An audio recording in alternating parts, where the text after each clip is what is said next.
본문 말씀을 조금 수정하겠습니다. 마가복음 11장 11절에서 14절 말씀입니다. 마가복음 11장 11절부터 14절 말씀,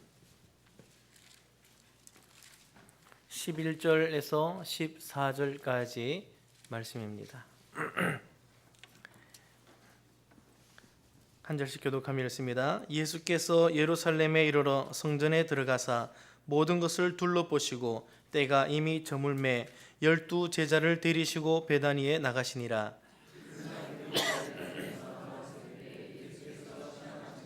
멀리서 잎사귀 있는 한 무화과 나무를 보시고 혹 그 나무에 무엇이 있을까 하여 가셨더니 가서 보신즉 잎사귀 외에 아무것도 없더라. 이는 무화과의 때가 아님이라. 예수께서 말씀하여 이르시되 이제부터 영원토록 사람이 내게서 열매를 따먹지 못하리라 하시니 제자들이 이를 듣더라. 아멘. 예수님께서 행동하시는 여러 장면들을 보면 한 번씩 우리가 이해할 수 없는 행동을 종종 하실 때가 있습니다. 그것은 우리가 주님의 지혜를 따라가지 못하기 때문에 주님이 생각하시는 그 부분까지 우리의 생각이 미치지 못해서 이해가 참 쉽게 되지 않는 것이죠.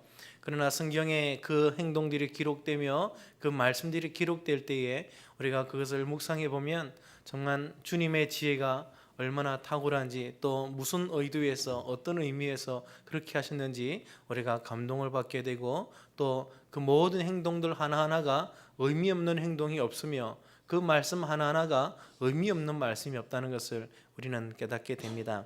오늘 본문에서도 어찌 보면 참 이해되지 아니하는 그런 한 장면이 나옵니다. 예수님께서 첫째 날 성전에 올라가신 첫날 성전을 다 둘러보시고 때가 저녁이 되매 제자들을 데리고 베다니에 나가십니다. 그리고 이튿날 다시 베다니에서 나왔을 때에 예수님이 시장하십니다. 그리고는 주위에 무화과 나무가 있는 것을 보시고 그 나무에서 열매를 기대하시고 갑니다. 그랬더니 나무에는 열매가 없고 잎사귀만 가득합니다. 이걸 보시고 주님이 나무에게 말씀합니다. 나무에게 귀가 있는지 몰라도 말씀하는데 이제부터 영원토록 사람이 내게서 열매를 따먹지 못하리라 하고 저주 선언을 합니다.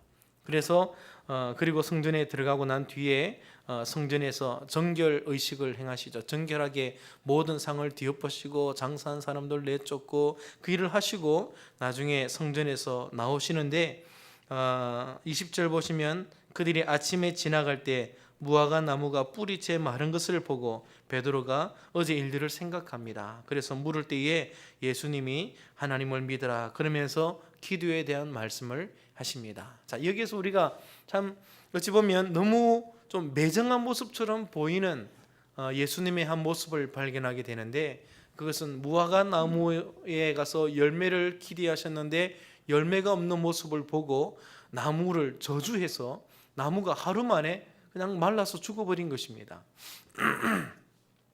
거기다가 이 누가복음 말씀은 열매가 없는 이유를 또 기술하고 있습니다. 13절 뒷부분 보면 무화과의 때가 아님이라, 지금 열매 맺는 때가 아니라는 것입니다. 무화과를 당연히 얻을 수 없는 것이죠. 그런데 이것은 어찌 보면 당연한 얘기지 않습니까? 열매 맺을 때가 아니기 때문에 열매를 기대할 수 없는데 그 나무가 무슨 잘못이 있습니까? 그런데 예수님이 그 나무를 저주해서 그 나무가 마르게 된 것입니다. 여기서 알 수 있는 사실은 나무가 잘못을 하지 않았는데 예수님이 저주 선언을 했다는 사실이죠. 그래서 우리는 나무를 정말 예수님이 싫어해서 나무가 잘못해서 저주한 게 아닌 것을 알아야 됩니다. 근데 우리는 그것을 모르고 예수님이 무슨 잘못도 없는 나무를 그렇게 매정하게 죽여버리실까? 그러면서 이해가 되지 않아서 의아해할 때가 있죠. 예수님이 나무가 잘못해서 저주한 게 아니라 무화과 때가 아니기 때문에 당연히 나무는 열매를 맺지 않는 것이죠. 그러나 예수님에게 또 다른 무언가 생각이 있으셨던 것입니다. 이것을 한마디로 얘기하면은 선지자적인 메시지라고 우리가 볼 수 있는데, 이 사건을 통해서 제자들이 뭔가를 알기를 원하시고 또 이 성경에 기록되어서 모든 사람들이 이 사건을 통해 무언가 메시지를 보기를 원하시는 그런 복선이 깔려있는 행동들과 말씀이라는 사실입니다. 성경에 보면 구약의 수많은 선지자들이 때로는 사람들이 이해하지 못할 어떤 특정한 행동들을 할 때가 종종 있습니다. 그 모든 행동들 하나하나가 다 복선이 깔려 있는 것이죠. 대표적인 주자가 에스겔 선지자입니다. 에스겔 선지자가 어느 날 땅에 눕기 시작하는데 바로 눕지 않습니다. 왼쪽으로 누워서 390일을 그렇게 누워서 잡니다. 한쪽으로만 눕는 것이죠. 다른 쪽으로 뒤집지도 않습니다. 왼쪽으로만 누워서 390일을 자니까 얼마나 잠자리가 불편하고 고통스럽겠습니까? 거기다가 390일이 다 차니까 이제 오른쪽으로 누워서 40일을 지납니다. 사람들이 이게 너무 궁금해서 도대체 왜 이렇게 하느냐 하니까 그제서야 에스겔이 메시지를 던지죠. 하나님의 심판의 날이 왼쪽으로는 이스라엘 집을 향하여 390일, 오른쪽으로는 유다를 향해서 40일 그렇게 준비되었다라고 메시지를 전합니다. 때로는 토판을 제작해서 이스라엘을 바벨론이 다 둘러싸고 예루살렘 성이 멸망당하는 것을 토판으로 재현하기도 합니다. 그뿐이 아닙니다. 에스겔뿐만 아니라 다른 선지자들도 비슷하게 행동하죠. 예레미야도 비슷합니다. 뱃띠를 가져다가 강가에 두고는 며칠 뒤에 가니까 그 습기로 인해서 그 뱃띠가 허리띠가 다 썩었습니다. 그것을 허리에 졸라매고는 메시지를 전합니다. 이스라엘의 교만이 다 이렇게 썩었다 하면서 이스라엘이 썩었다 그러면서 하나님의 심판의 메시지를 전하죠.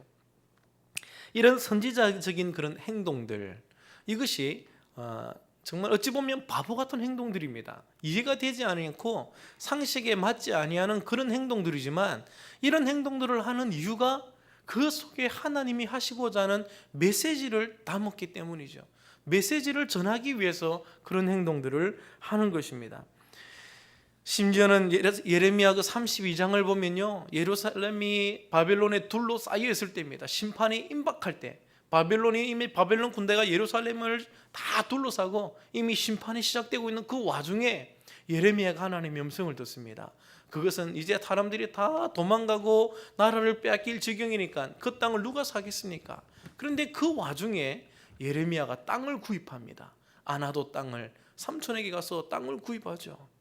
그래서 사람들에게 이것이 아주 이상한 행동을 하게 하는 것입니다. 남들은 다 있는 땅도 팔고 도망가게 바쁜데 예레미야는 나라가 망하기 일부 직전에 나라 땅을 사고 있는 것입니다. 이걸 통해서 사람들에게 하나님의 메시지를 던집니다. 반드시 이 땅이 회복될 것이라고, 반드시 회복될 것이라고. 이런 선지자적인 복선적인 행동들이 많이 깔려 있는 것입니다. 자, 그렇다면 예수님의 이 행동도 아주 중요한 메시지를 담고 있다. 우리가 그렇게 볼 수 있죠. 나무는 잘못한 게 없잖아요. 누가복음 기자가 분명히 언급하고 있습니다. 나무는 잘못한 게 없다는 겁니다. 무화과 때가 아니기 때문에 당연히 나무에 열매가 없다. 나무는 잘못이 없다라고 얘기하고 있습니다. 그렇다면 예수님이 무화과 나무를 저주하신 것은 그 나무가 잘못했기 때문이 아니라 이 사건을 통하여 무언가 경고의 메시지를 던지고 있다 하는 것을 볼 수 있는 것이죠. 누가복음 13장에 보면 예수님께서 생각하시는 무화과 나무가 무엇인지에 대한 그 내용을 발견할 수 있습니다. 누가복음 13장 6절부터 예수님이 비유를 들어서 말씀하십니다. 한 사람이 포도원에 무화과 나무를 심은 것이 있더니 와서 그 열매를 구하였으나 얻지 못한지라. 포도원 지기에게 이르되 내가 3년을 와서 이 무화과 나무에서 열매를 구하되 얻지 못하니 찍어 버리라. 어찌 땅만 버리게 하겠느냐. 대답하여 이르되 주인이여 금년에도 그대로 두소서. 내가 두릅하고 거름을 줄이니 이후에 만일 열매가 열면 좋거니와 그렇지 않으면 찍어 버리소서. 예수님이 지금 이 비유를 들면서 무엇을 경고하고 있는 것이죠? 열매 맺지 못하는 자기 나라 백성들을 경고하고 있는 것입니다. 하나님의 나라 백성들이 열매도 없이 있는 그 모습에 더 이상 참지 못한다는 것이죠. 3년을 두고도 열매가 없으면 쓸모없어서 찍어버려야 된다. 이 비유를 지금 메시지에 담고 있습니다. 그러면서 이스라엘을 가르치는 그 비유의 표현이 이스라엘을 어떤 나무에 비유하고 있습니까? 무화과 나무에 비유하고 있습니다. 예수님이 생각할 때 무화과 나무는 누구를 떠올리게 만드는 것입니까? 그렇죠. 이스라엘 백성들을 떠올리게 만드는 것입니다. 이것은 유독 예수님만 그렇게 생각한 게 아니라 그 당시 때 무화과 나무는 항상 자기들을 상징하는 그런 표현으로 사람들에게 쓰여졌던 것 같습니다. 그래서 예수님이 무화과 나무를 통해서 이스라엘을 보여주기를 원하고 있습니다. 이 비유를 들어서도 열매 없는 무화과 나무를 들어서서 열매 없는 이스라엘을 경고하고 있는 것이죠. 그렇다면 오늘 이 본문 누가복음 13장이 이 본문에 봐서 시간적으로는 분명히 앞서 있습니다. 그래서 예수님이 이 사건 이전에 비유하면서 무화과 나무를 많이 비유하셨다는 사실을 우리가 알 수 있습니다. 이스라엘을 비유할 때 무화과 나무로 그렇게 비유한 비유를 많이 말씀하셨고 이제 이 사건이 오게 되는 것입니다. 그런데 성전과 관련된 그 사이에 이 무화과 나무를 주님이 보셨습니다. 열매 없는 무화과 나무를 보셨습니다. 그래서 무화과 나무를 보고 저주합니다. 다시는 너에게서 열매를 얻지 못할 것이다. 그러면서 무화과 나무를 저주하시고 무화과 나무는 하루 만에 심판당해서 망합니다. 자, 이 비유를 다른 복음서와 조금 차이가 날 수 있는데 특별히 거의 비슷한 본문이 마태복음과 비교해 볼 때 이 본문은 조금 의도적으로 구성을 잘 달리하고 있습니다. 다시 말하면 무화과의 얘기와 성전 얘기가 서로 샌드위치처럼 이렇게 차례대로 잘 포개어져 있습니다. 사이사이에 순서대로 그렇게 놓아서 성전 사건과 무화과 사건이 별개의 사건이 아니라는 것을 이런 구성하는 부분에서 살짝 언급을 그렇게 보여주고 있습니다. 맛을 보여주고 있습니다. 읽었던 본문을 다시 한번 보시면 11절에 예수님이 첫 번째 날 성전에 올라가신 첫 번째 날 성전에 들어가십니다. 들어가셔서 모든 것을 둘러보셨습니다. 그러니까 올라가자마자 바로 상을 뒤집어 엎고 그렇게 하신 게 아니죠. 성전에 입성하시고 난 다음에 첫 번째 날은 성전에 들어가서 모든 것을 다 체크하셨습니다. 여기도 들어가 보고 저기도 들어가 보고 정말 구석구석까지 주님의 성전에 있는 모든 부분들을 다 체크해 보시고 살펴보셨습니다. 그리고 저녁이 되어서 이제 집으로 돌아가십니다. 그리고 그 다음 날 베다니에서 다시 나오고 성전으로 올라가는 중에 무화과 나무를 보셨습니다. 그런데 열매가 맺어 있지 않는 나무를 보셨습니다. 당연히 열매가 없는 때이기 때문에 열매 없는 나무를 보시고 주님이 옆에 있는 사람이 듣도록 소리를 내어서 저주하십니다. 무화과 나무를 향해서 사람이 다시는 내게서 열매를 따먹지 못하리라. 그리고 성전에 올라가십니다. 성전에 올라가자마자 마치 나무에게 저주하시던 그 무서운 모습처럼 예수님은 돌변하셨습니다. 돌변하셔서 어제에 일일이 체크했던 그 체크해 먹는 걸 가지고 있는 것처럼 구석구석 가서 잘못되어 있는 부분들에 대하여 예수님이 매수 모습으로 바뀌어서 다 뒤집어 엎습니다. 15절 보시면 사람들 매매하는 사람들을 내쫓으시고 돈 바꾸는 자들의 상을 뒤엎으시고 비둘기 파는 자들의 의자를 둘러보시고 아무나 성전에서 무거운 짐을 지고 움직이는 것을 허락지 않습니다. 일을 하고 뭔가 장사하기 위해서 분주한 사람들을 다 내쫓습니다. 그러면서 아주 매서운 말씀을 던집니다. 내 집은 만민이 기도하는 집이라 칭함을 받으리라고 하지 아니하였느냐. 너희는 강도의 소굴을 만들었도다. 그러면서 매섭게 야단치시고 돌아오십니다. 그리고 그 다음에 또 무화과 나무 이야기가 이어지죠. 그 다음 날 베드로가 이것을 보고 말합니다. 라비여, 저주하신 무화과 나무가 말랐습니다. 그러니까 성전 무화과 나무, 성전 무화과 나무, 이것이 반복해서 차례대로 일어나고 있죠. 우리가 여기서 발견할 수 있는 공통점이 있습니다. 무화과 나무와 성전에게서 우리는 한 가지 공통점을 발견하는데 그것은 기대하며 다가갔는데 실망으로 돌아오는 것입니다. 그것이 공통점입니다. 무화과 나무의 열매, 무언가 먹을 게 있을까 기대하고 가셨는데 열매가 없어서 실망하십니다. 그리고 저주하시죠. 성전도 똑같습니다. 주님이 성전에 올라가실 때에 기대하는 바가 있습니다. 만민의 기도하는 집, 정말 하나님의 역사가 있고 은혜가 서려 있는 집, 정말 수많은 사람들이 여기서 주님을 만나고 변화를 하고 이런 정말 생명의 역사가 있는 그것을 기대하고 올라가셨는데 발견한 것은 강도의 소굴입니다. 실망하셨습니다. 그리고는 마치 저주하듯이 그 모든 잘못된 것에 대하여 주님이 채찍을 만들어서 내치시고 사람들을 내어 쫓습니다. 그리고는 강도의 소굴이라고 욕을 하시죠. 우리가 이걸 보면서 똑같은 공통점을 느낍니다. 성전이나 나무나 기대하며 다가가셨는데 결국 돌아온 것은 철저한 실망입니다. 실망. 더구나 무화과 나무는 이스라엘을 비유로 주님이 예전부터 말씀해 오셨기 때문에 결국 이것은 하나의 메시지를 담고 있는 것입니다. 무화과 나무가 잘못했기 때문에 저주한 게 아니라 주님이 정말 이스라엘에게 기대하는 바가 실망으로 돌아오는 것이 열매 없는 무화과 나무에게서 여실히 드러나고 있기에 이것을 메시지로 담아서 열매 없는 주의 백성들을 향한 경고로 하신 것입니다. 실제로 주의 백성들을 저주해서 정말 심판하는 것은 주님의 원하는 바가 아니죠. 그래서 나무를 저주하신 것입니다. 그래서 나무가 하루 만에 뿌리가 말라서 죽어 있는 것을 사람들에게 보여주면서 이스라엘을 향하여 경고의 메시지를 날리는 것입니다. 너희가 회개치 않으면 이와 같을 것이라는 겁니다. 열매를 맺는 나무가 되지 못하면 결국 심판이 너희들에게 임할 것이다. 이 말씀을 주님이 지금 하고 있는 것입니다.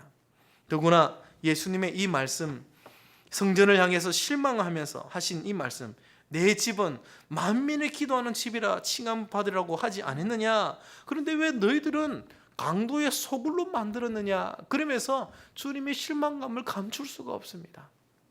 이 말씀은 구약 성경의 두 구절을 그냥 하나로 모은 구절입니다. 만민의 기도하는 집은 이사야 56장 7절에 있는 말씀이요, 또 강도의 소굴로 만들었다, 이것은 예레미야 7장 11절에 있는 말씀입니다. 이 두 말씀을 붙여서 주님의 기대와 실망을 다 보여주고 있습니다. 만민의 기도하는 집, 하나님의 포부와 하나님의 비전과 하나님의 계획이 담겨있는 그 구절을 들어서 먼저 설명하고 난 뒤에 그 다음에 강도의 소굴로 만들었다 하는 하나님의 그 아주 엄청난 실망감, 그 구절을 언급하면서 예수님의 그 심정을 표현하고 있는 것입니다. 내가 너희들에게 기대한 것을 너희들은 철저하게 실망으로 갚았다라고 말씀하신 것이죠. 여기서 주님이 말씀하신 이 예레미야 7장 11절 강도의 소굴이라는 이 부분에서 이 소굴이라는 말이 그냥 굴인데요, 강도들이 피해서 도망가는 곳이 결국 어디입니까? 굴입니다. 그래서 강도들은 주로 사람들에게서 잘 발견되지 아니하는 굴 속에 모여서 그들이 피난처로 삼아서 숨어 있다가 또 어두워지면 나와서 강도짓하고 또 거기에 들어가서 안 잡히고 그렇게 살아남습니다. 그러니까 강도들이 그 소굴에 모여 있는 이 굴, 그 개념을 주님이 말씀하시면서 그 소굴이라는 부분을 피난처로, 너희들이 여기에 모인 것이 꼭 강도들이 모인 소굴과 같다라고 지적하셨고, 또 이 굴에게는 두 가지 의미가 있는데 하나는 피난처고 하나는 매장지입니다. 매장지. 그러니까 이걸 통해서 주님은 또 경고하고 있는 것이죠. 너희들이 피난처로 삼아 굴 속에 들어갔지만 곧 그것이 너희의 매장지가 될 것이다. 이런 비유도 남기고 있는 것입니다. 예레미야 7장 11절을 우리가 같이 보시면 그 구절의 앞뒤 문맥을 보면 주님의 마음이 여실히 드러나는데, 7장 11절 보면 이렇습니다. 내 이름으로 일컬음을 받는 이 집이 너희 눈에는 도둑의 소굴로 보이느냐? 보라, 나 곧 내가 그것을 보아노라. 여호와의 말씀이니라. 너희는 내가 처음으로 내 이름을 둔 처소 실로에 가서 내 백성 이스라엘의 악에 대하여 내가 어떻게 행하였는지를 보라. 그 앞에 있는 말씀에서는 이스라엘이 회개하지 않고 온갖 엄란한 짓을 하고 율법을 버젓이 어기고 그냥 종교적으로는 하나님 앞에 바로 나와서 예배를 드리지만 그의 삶 속에는 정말 말로 다 표현할 수 없는 수많은 불순종과 더러운 짓을 하는 이스라엘 백성들을 주님이 다 보고 있다고 말하면서, 이렇게 행하는 자들이 회개하지도 아니하고 회개하지도 않고 그냥 성전에 모여서 하나님 앞에서 계속 예배도 드리며 스스로 자기들끼리 화답하는 바가 우리가 성전에 있으니 안전하다, 우리가 성전에 있으니 안전하다, 그렇게 외칠 때에 주님이 이 말씀을 하신 것입니다. 너희 눈에는 이게 도둑의 소굴로 안 보이냐라고 주님이 묻는 것입니다. 그러면서 하나의 경고를 던지죠. 예레미야 7장 12절에 너희들은 빨리 가서 내가 옛날에 내 이름을 두었던 처소였던 그 실로가 지금 어떻게 되었는지를 보라는 것입니다. 실로가 무엇입니까? 요즘 우리가 새벽 본문을 여호수아서로 계속 보고 있는데, 이스라엘의 가나안 전쟁이 끝나고 난 다음에 온 이스라엘 백성들이 실로에 다 모여서 거기에 회막을 세웁니다. 그러니까 출애굽한 이후에 제일 처음으로 세웠던 회막이 실로였죠. 실로. 그러나 이 실로에서 그들이 하나님을 제대로 잘 경외하지 못합니다. 결국 나중에 이 실로에서 언약궤를 빼내어서 블레셋과 싸울 때 블레셋이 오히려 처음에는 주눅들었지만 작정하고 덤벼들어서 언약궤를 빼앗아버리죠. 그때부터 언약궤는 6개월 동안 블레셋 지방에 이스라엘에서 가출해서 뺑뺑 돌다가 이스라엘로 돌아오지만 실로로 돌아가지 않습니다. 그리고 결국 실로는 그때부터 의미 없는 회막이 있는 것이고, 나중에 결국 이스라엘이 망할 때 실로도 망하게 되는 것이죠. 실로는 그 뒤로는 쓰이지 못하는 의미 없는 장소가 되어버린 것입니다. 주님이 거기로 돌아가지 않았다는 것입니다. 그렇게 더러운 짓을 일삼고 믿음의 회복을 가지지 않으니 주님의 실로에서 떠나버린 것입니다. 다시는 실로로 돌아가지 않았지요. 이거를 그들에게 경고하고 있는 것입니다. 너희들이 실로에 가서 내가 어떻게 했는지를 봐라. 너희들이 내게 그렇게 불경건한 모습으로 계속 예배를 때 내가 실로를 버리지 않았냐. 너희들이 성전에 있다고 안전하다고 말하는 그 말이 얼마나 어리석은 말이냐. 그러면서 경고하고 있는 것입니다. 베드로 사도는요, 베드로전서 4장 17절에서 하나님의 집에서 심판이 시작된다, 그렇게 말씀하십니다. 심판을 행하실 때, 이 세상 모든 부분을 심판하실 때 제일 먼저 심판을 시작하는 첫 장소가 어디라고 얘기한다는 겁니까? 하나님의 집에서 심판하는 것입니다. 가라지부터 친다는 것이죠. 하나님의 집을 정결하고 하게 난 뒤에 깨끗하게 청결하게 만들고 그 다음에 세상을 심판하는 것입니다. 이것이 심판의 순서라는 겁니다. 이걸 보고 경고를 받으라는 것이죠. 결국 예수님이 무화과나무를 저주해서 무화과나무가 바짝 말라 죽은 것을 주님은 심각한 경고로 지금 이스라엘 백성들에게 던지고 있는 것입니다. 주님이 무엇에 실망감을 감출 수 없다는 겁니까? 열매 맺지 못하는 이스라엘의 모습. 그렇다면 열매 맺지 못하는 나무를 저주하신 이 사건을 통해서 우리가 받아야 될 메시지는 무엇입니까? 제가 묵상하면서 두 가지의 메시지를 여기서 발견했습니다. 먼저 주님이 기대하시는 열매가 무엇인가? 이 질문을 던지면서 이 본문을 볼 때 딱 하나의 메시지가 나옵니다. 그것은 주님이 성전에 들어가셔서 기대하셨던 바로 그 모습이었습니다. 내 집은 만민이 기도하는 집이라 하는 바로 그 말씀입니다. 주님이 우리에게서 제일 먼저 보기를 원하신 열매는 무엇입니까? 그것은 우리가 기도하는 모습입니다. 정말 우리가 기도하는 모습, 이것이 주님이 우리에게 보기를 원하시는 바로 그 열매인 것입니다. 우리가 무화과나무라면 무화과나무에게서 주님이 제일 먼저 기대하는 모습은, 기대하는 열매는 우리가 하나님 앞에 나와 엎드려 기도하는 바로 그 모습이라는 것이죠. 누가복음 18장 8절을 보면, 누가복음 18장에 보면 그 불의한 재판관에게 기도하는 과부의 비유를 들어 설명하십니다. 그래서 그 1절을 보면 비유를 시작하면서 항상 기도하고 낭망치 말아야 될 것을 메시지로 담아서 비유를 전합니다. 그리고 불의한 재판관에게 끝없이 찾아가서 계속 하소연하는 과부 때문에 불의한 재판관이 견딜 수 없어서 원한을 풀어주는 그 비유를 다 말씀한 뒤에 18장 8절에 이렇게 말씀합니다. 속히 그 원한을 우리 주님도 풀어주실 것이다. 그러면서 그러나 인자가 올 때에 세상에서 믿음을 보겠느냐, 그렇게 말씀하십니다. 지금까지 계속 기도하는 모습을 보입니다. 항상 기도하는 것, 하나님이 하물며 택하신 자들의 원한을 풀어주지 않겠느냐, 그러므로 낙심하지 말고 계속 기도하라. 그 기도하는 모습을 말씀한 이후에 그러나 내가 다시 올 때 믿음을 보겠느냐라고 말씀하신 겁니다. 그렇다면 믿음의 내용이 무엇입니까? 주님이 이 땅에 올 때에 믿는 사람의 모습을 무엇으로 보고 싶어 하시는 겁니까?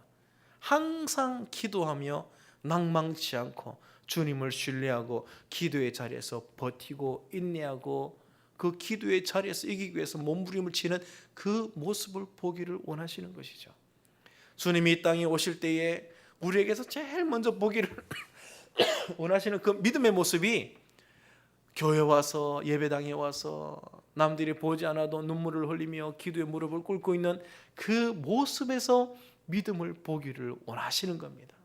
그런데 사람들이 그런 믿음을 정말 가질 사람들이 얼마나 되겠느냐라고 주님이 이렇게 반문하시는 것이죠. 이 세상에 기도하면서 자신의 신앙을 붙들고 하나님 앞에 매달리는 그런 믿음의 모습을 얼마나 볼 수 있겠느냐라고 말씀하신 것입니다.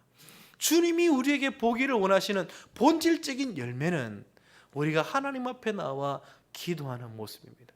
주님은 기도하는 모습에서 우리의 믿음을 보고 계시고, 기도하는 모습에서 우리의 신앙을 보고 있는 것입니다.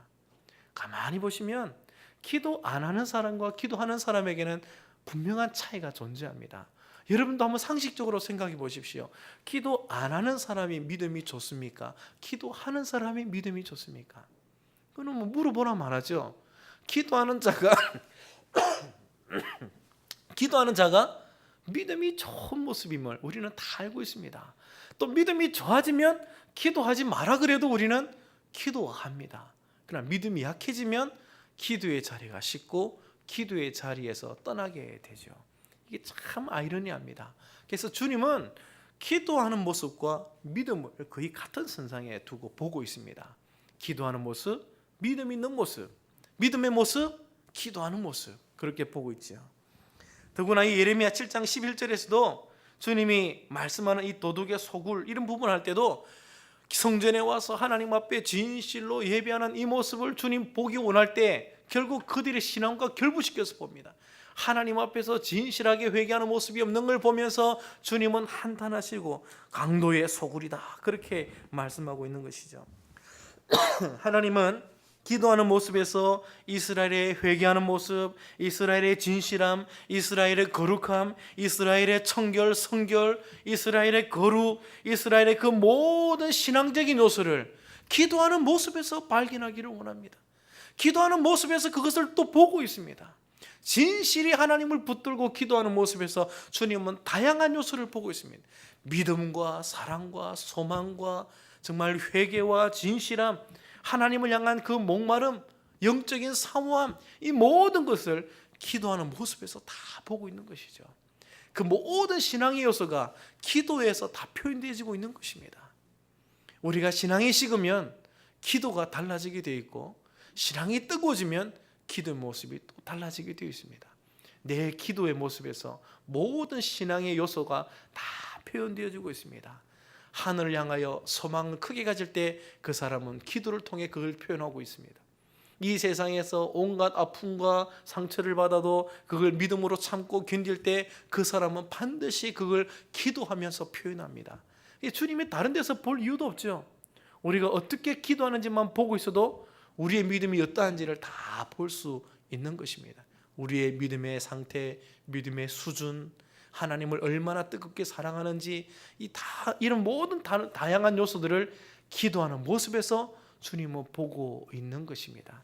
그러니 그리고 우리의 첫 번째 열매, 본질적인 열매, 그것이 기도로 해도 과언이 아닌 것이죠. 기도 없는 이스라엘, 만민의 기도하는 집을 강도의 소굴로 바꿔버린 이스라엘로 주님은 말씀하시고 결국 열매 맺지 못하는 나무를 마르게 하신 것을 보면서 주님은 기도를 본질로 보고 있는 것입니다. 그래서 우리가 기도의 자리에 나오는 것이 나와라 나와라 그래서 하면 좋다, 하면 응답받는다 그래서 응답받기 위해서 기도에 나오는 게 아니라 정말 주님을 믿는다면 당연히 그때부터는 기도가 우리의 생활에 녹아 들어가는 것입니다. 기도하기 위해서 애쓰고 기도하기 위해서 시간을 투자하고 기도의 시간을 얻기 위해서 다른 것을 뒤로 제치는 이 모든 부분이 우리의 믿음의 모습에 보여져야 되는 것입니다. 로마서 5장 1절 보면 우리가 믿음으로 의롭다 하심을 받았으니 우리 주 예수 그리스도로 말미암아 하나님과 더불어 화평을 누리자 했습니다. 하나님과 더불어 화평을 누리는 것이 이제 우리의 신앙생활을 하면서 우리가 맺어 나가야 될 주님의 모습, 주님이 원하시는 모습입니다.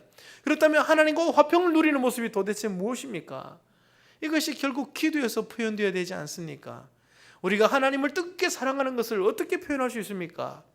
하나님을 진실로 사랑하고 그분과 함께 동행하는 것을 우리가 어떻게 표현할 수 있습니까? 이 모든 것들이 다 기도에서 표현되어지는 것입니다.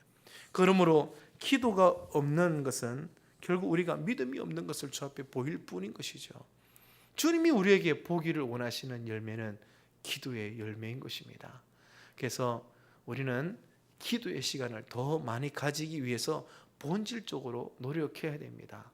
기도의 자리에 나오지 않는 것을 우리는 회개해야 됩니다. 새벽에도 기도하기 위해서 몸부림을 쳐야 되고요, 밤에도 기도하기 위해서 몸부림을 쳐야 됩니다.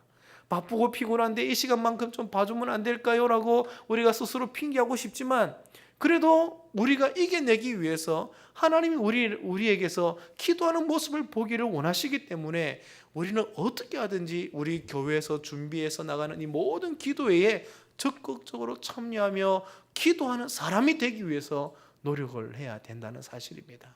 그래서 우리에게서 기도의 열매가 맺어질 때 주님은 우리를 기뻐하시는 것입니다. 우리가 기도하는 자리에서 시간을 보내며 내 기도하는 자리에서 눈물을 흘리며 주님을 바랄 때 우리 주님은 그 모습을 보면서 흡족한 열매를 받는 것입니다. 배부르신 것이죠. 주님의 백성들이 기도의 자리에서 주님의 이름을 부를 때에 우리 주님은 배고프지 않는 것입니다. 만족하시는 것입니다. 내가 너를 통해 열매를 많이 받고 있다라고 말씀하시는 것이죠. 기도가 열매인 것입니다. 기도가 우리가 맺어야 될 열매인 것입니다. 또 하나 여기서 메시지를 볼 수 있는 것은 기도하는 모습을 통해 더 큰 열매를 맺어 나가야 한다는 사실입니다. 기도가 열매인 동시에 이제 그 기도를 통해서 우리는 더 큰 열매를 맺어 나가야 하는 것입니다. 주님이 이 나무를 저주할 때에 무엇이 말라버렸습니까? 뿌리가 말라버렸습니다. 뿌리가 말라버리니까 이 나무가 어떻게 되어버렸습니까? 다시는 열매를 맺지 못하는 나무가 되어버렸습니다.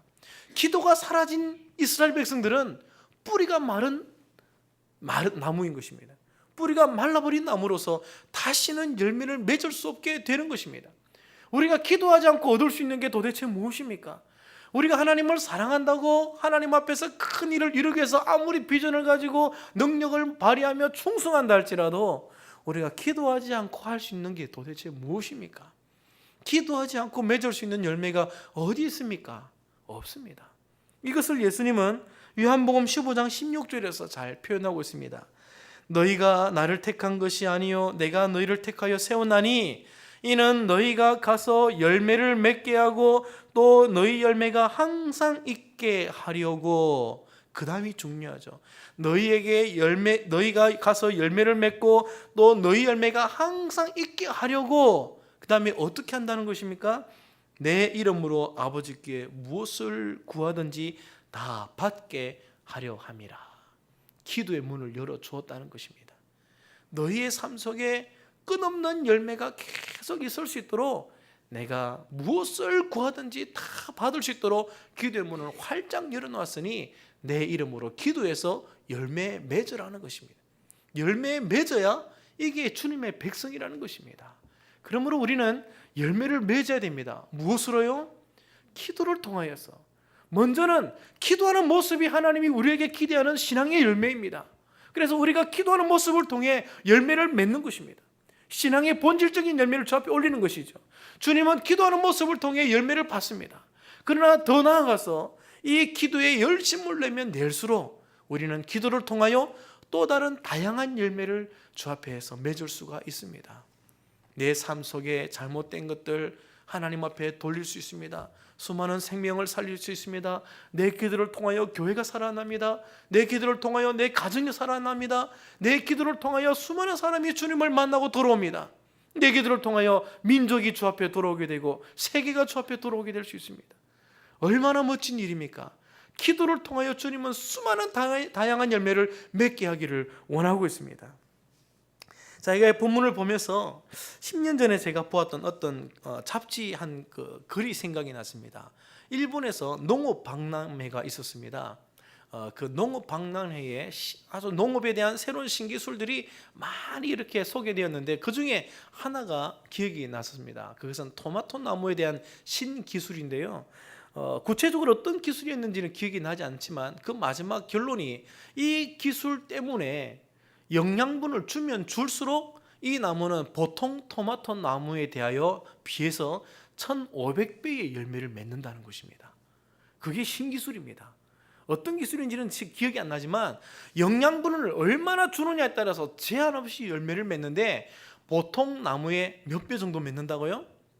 1500배의 열매를 맺는다는 것입니다. 그러니까 이거는 상상을 뛰어넘는 것이죠. 보통 토마토 나무가 열매를 얼마나 잘 맺습니까? 그런데 그 나무 열매의 개수보다도 1500배까지 맺을 수 있으니까 1500배 이상을 맺는다고 했으니 얼마나 대단한 기술입니까? 우리가 기도가 바로 이 우리에게 주신 신기술입니다. 기도는 정말 제한 없이 우리가 경험할 수 있는 하나님의 능력을 볼 수 있습니다. 기도하는 만큼 열매를 맺는데 우리가 기도할 때마다 주님은 정말 조금의 열매를 주는 게 아닙니다. 기도할 때에 엄청난 것을 주님이 주시는데 하나님의 단위는 기본이 100이고 좀 적게 기도하면 60이고 거의 기도하지 않으면 30배 그렇게 주시는 것이죠. 그러니까 기도할 때마다 주님이 얼마나 우리의 삶을 풍성하게 만들어 주시겠습니까? 하나님은 기도의 문을 열어주면서 우리에게 아무것도 아끼지 않는 것입니다. 기도의 문 열어주면서 요만큼만 딱 들어주겠다고 제한을 두지 않으셨다는 사실입니다. 그래서 예수님이 하신 말씀이 너희가 기도할 때 내가 한 것도 할 것이고 나보다도 더 큰 일을 할 것이라고 말씀하신 것입니다. 기도를 통하여 제한 없는 주님의 능력을 경험할 수가 있는 것입니다. 얼마나 멋진 삶입니까? 이것을 구원이라고 말해도 전혀 아쉬울 바가 없죠. 과장이 아닙니다. 주님이 우리를 이미 구원하셨습니다. 그러나 우리는 이 땅에서 살아가오지 아직 천국에 들어가지 못했습니다. 그러나 이 땅에 살 때도 천국에서 사는 것처럼 살 수 있도록 우리에게 아낌없이 주님의 은혜를 부어주시는데 그 통로가 무엇이라는 말입니까? 그게 기도라는 말입니다.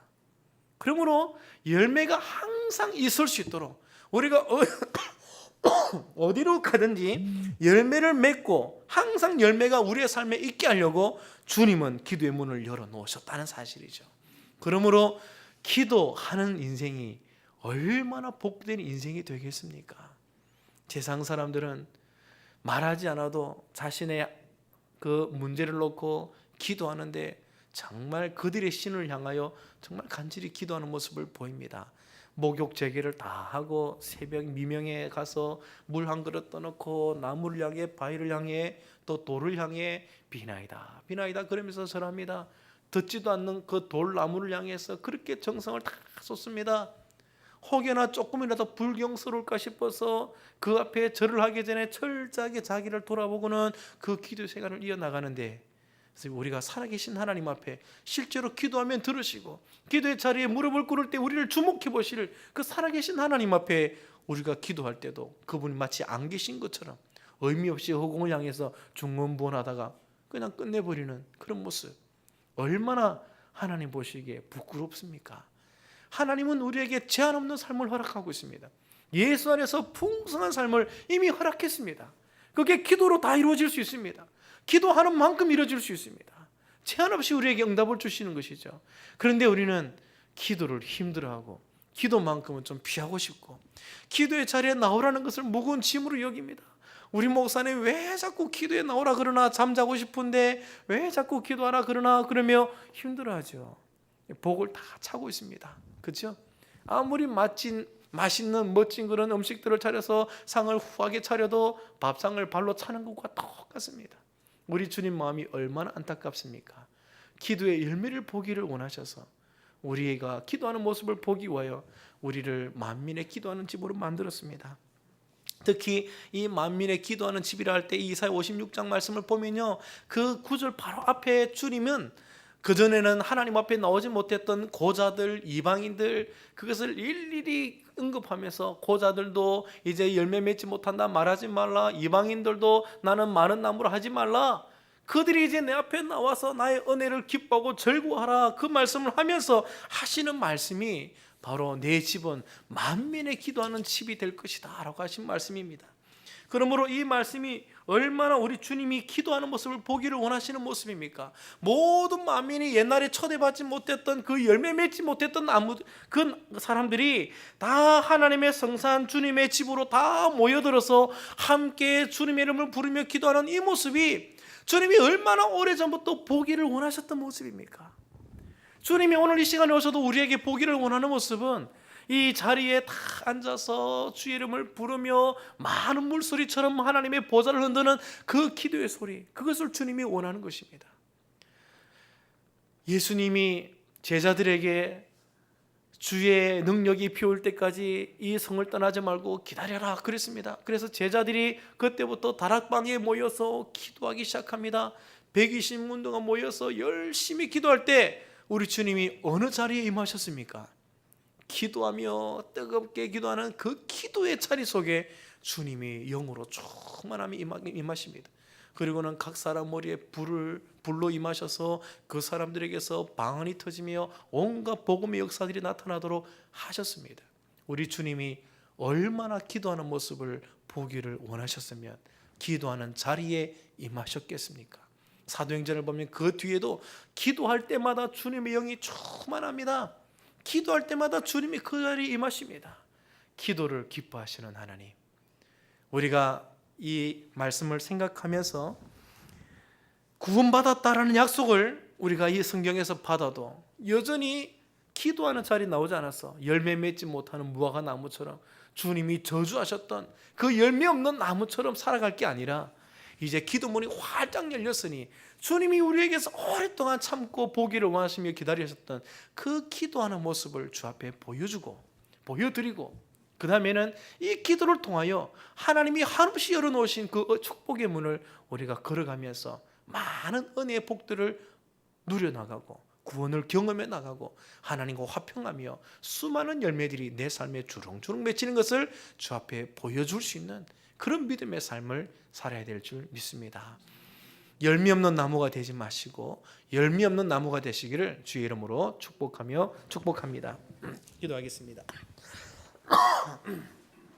이 시간에